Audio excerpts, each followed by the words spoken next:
When I was 18, I was always looking for a good deal. Money was tight, and I loved the thrill of finding something valuable for a low price. On weekends, I spent hours browsing online listings, hoping to find the perfect gear to make my mountain biking adventures even better. Mountain biking was my way to escape from the stress of school and my part-time job. After saving up for months, I finally found it. A great deal on Craigslist for the mountain bike I had been dreaming of. The seller, Frank, had listed the bike for almost half the price of similar ones, and the pictures made it look brand new. It seemed too good to pass up. I messaged Frank, and we agreed to meet that afternoon at a gas station just outside of town. I thought it would be safe since it was a public place, but about an hour before we were supposed to meet, Frank texted me saying he needed to change the location. He asked if I could meet him at a cabin a few miles up a mountain road instead. He said he was staying there for the weekend. The change made me feel uneasy, but I really wanted the bike. The sun was setting, but I decided to go anyway. I grabbed my coat, told my mom I was going to a friend's house, and drove out. The mountain road was empty, with thick trees on both sides. The fading light made everything feel eerie. As I got closer, I felt more and more nervous. The cabin looked almost abandoned. Peeling paint, a cracked window, and a porch that looked like it could fall apart at any moment. There were no other cabins nearby, just woods. I parked by the dirt road, wondering if I should leave. My phone buzzed again. It was Frank saying he was already inside. I took a deep breath, got out of my car, and walked up to the door.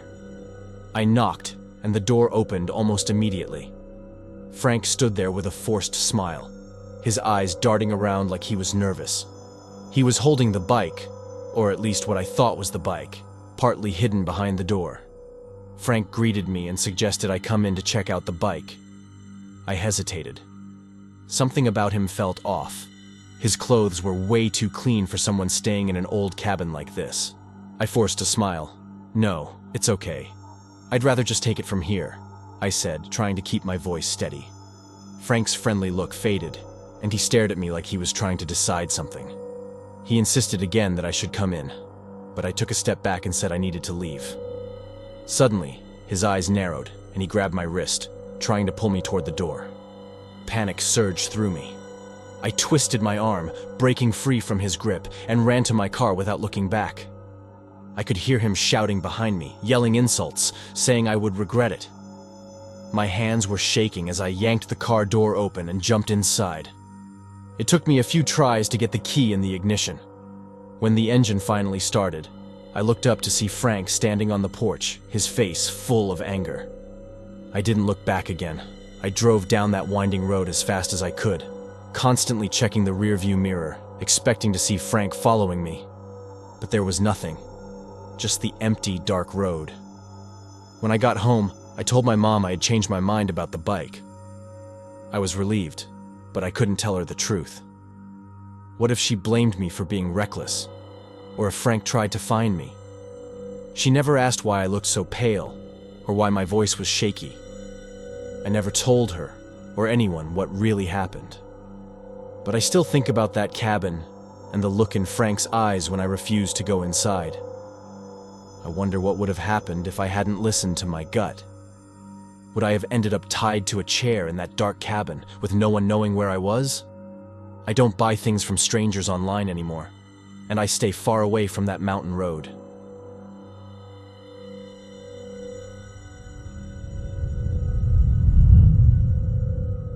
I've always loved finding good deals.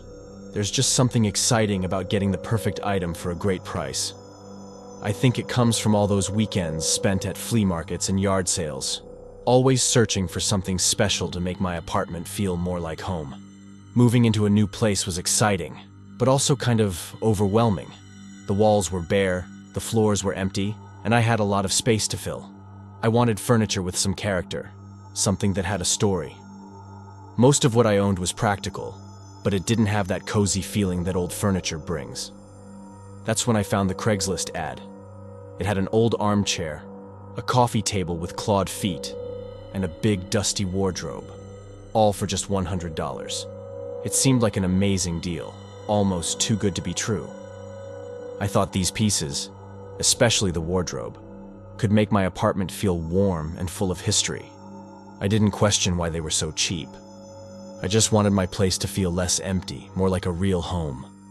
The seller's name was Lucas. In the ad, he said the furniture had belonged to his grandfather, and he needed it out of the basement because he was remodeling. The idea of getting all that old furniture for such a low price was too tempting, so I decided to reach out, even though I had a strange feeling about it.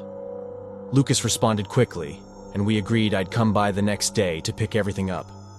He said he'd help me load it into my car since it was all in the basement and would need to be carried up. At the time, it seemed fine. After all, it was heavy furniture. When I got to the address, it was late afternoon, and the sun was setting behind the trees. The house was old, with peeling paint and overgrown bushes that gave it a bit of a creepy look. I parked my car on the gravel driveway and walked up to the door. Lucas answered right away. He looked to be in his mid-30s, wearing an old flannel shirt and jeans. He gave me a smile that was kinda weird, like it wasn't really sincere. Lucas stepped aside and gestured for me to follow him to the basement. The house was dimly lit, with thick curtains covering most of the windows. The furniture inside was old and scratched, and there were strange decorations, dusty porcelain dolls and odd paintings that made the place feel even creepier. The air was damp and musty, like it hadn't been aired out in ages. Lucas led me down a narrow hallway to a door that opened onto a steep set of stairs. He flicked on a light, and a single bulb at the bottom flickered, casting a weak glow over the concrete walls. I hesitated for a moment. The basement just had a strange vibe. The air was colder, and it was way too quiet. Lucas was already halfway down the stairs when he turned to look at me, asking if I was coming. His voice echoed slightly, making everything feel even more eerie. I shook off the weird feeling and followed him down. The basement was full of old boxes, tools, and dusty furniture. The pieces from the ad were there, but up close, they looked even more worn than I expected. The wardrobe's doors were slightly open, and the armchair had deep scratches along the arms. Lucas pointed at the furniture, saying I was getting a great deal. I nodded and stepped closer to the wardrobe. Something about it caught my attention. The air felt colder, and I could sense Lucas watching me closely. The wardrobe doors creaked as I opened them. The inside was empty. Lucas asked if everything was okay, his voice overly casual. I quickly said it was fine, just a little unsettling. He laughed, but it sounded forced, reminding me it was old and that I was getting a steal. I forced a smile, eager to get the furniture out and leave. We moved the coffee table and armchair up the stairs and loaded them into my car. The wardrobe was the last piece.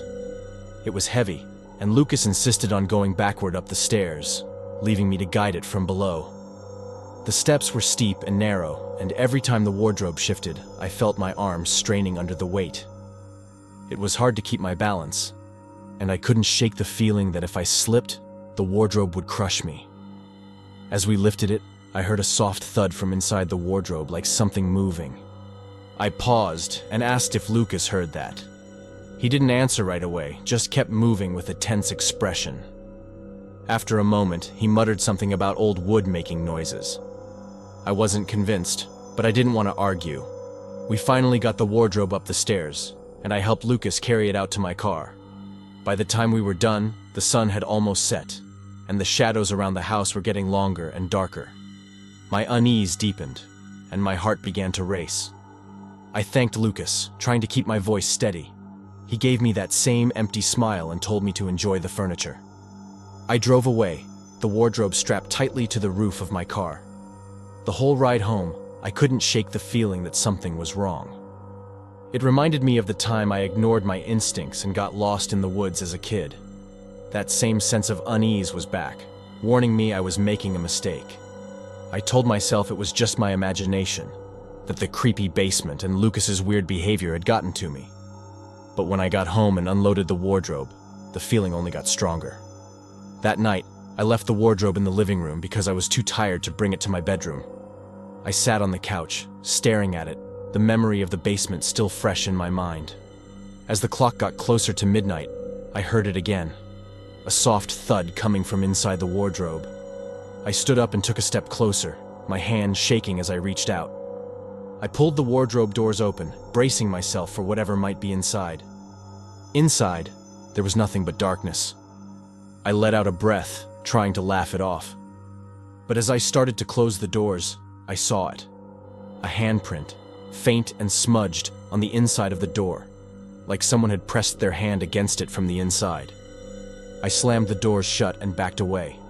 I grabbed my phone and tried calling Lucas, but it went straight to voicemail. I tried again, my hands trembling, but there was no answer. I didn't sleep that night. I sat on the couch, watching the wardrobe. By morning, I knew I had to get rid of it. I drove the wardrobe to an empty lot on the edge of town and left it there. I felt a mix of worry and relief, just wanting it gone. I didn't care if someone found it or if Lucas came looking for me. As I drove away, I glanced in the rearview mirror, half expecting to see someone standing by the wardrobe, watching me leave. But there was nothing.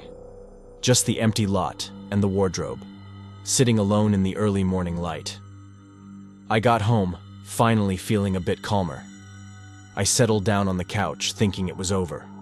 But then, I heard it. That same soft thud, coming from the hallway. I slowly turned my head, and there it was. A shadow, just barely moving, like it was waiting for me. I froze. The wardrobe was gone, but whatever was in it, it wasn't done with me.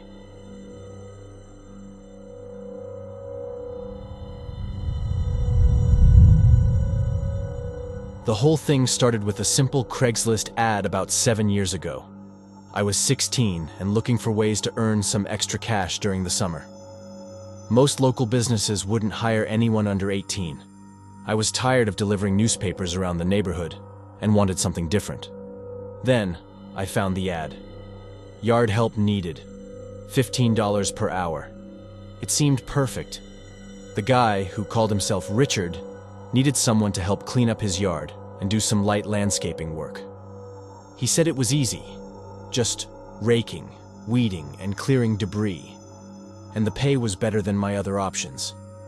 I messaged Richard, and he responded almost immediately. He seemed nice enough, said he appreciated my interest and really needed the help. We agreed I'd come by on Saturday morning, and he sent me his address. It was only about 15 minutes away, so it seemed convenient. My parents weren't thrilled about me going to a stranger's place, but I assured them I'd keep my phone on me. Richard had sounded friendly over the phone. Saturday came, and I set out for Richard's house. It was further out of town, along a quiet road surrounded by woods. When I pulled up, I saw the house was a bit run down. The paint was chipped, and the lawn was overgrown, but it wasn't anything too strange. I parked my bike and walked up to the front door. Before I could knock, the door opened, and there stood Richard. He looked to be in his late 40s, with a scruffy beard and an old baseball cap. He greeted me with a forced smile and thanked me for coming. His voice was rough but seemed friendly enough. He led me around the side of the house to the backyard, which was much worse than I expected. Weeds had taken over, and there were broken branches and random junk scattered everywhere. Richard gestured to the mess, saying he just needed help getting it all cleaned up and that it shouldn't take more than a few hours. I nodded, and he handed me a pair of gloves and a rake. I got to work, and for the first hour or so, everything seemed fine. Richard mostly stayed inside, but I noticed him glancing out the window now and then. It made me uneasy. The yard was a mess, but I didn't mind the work.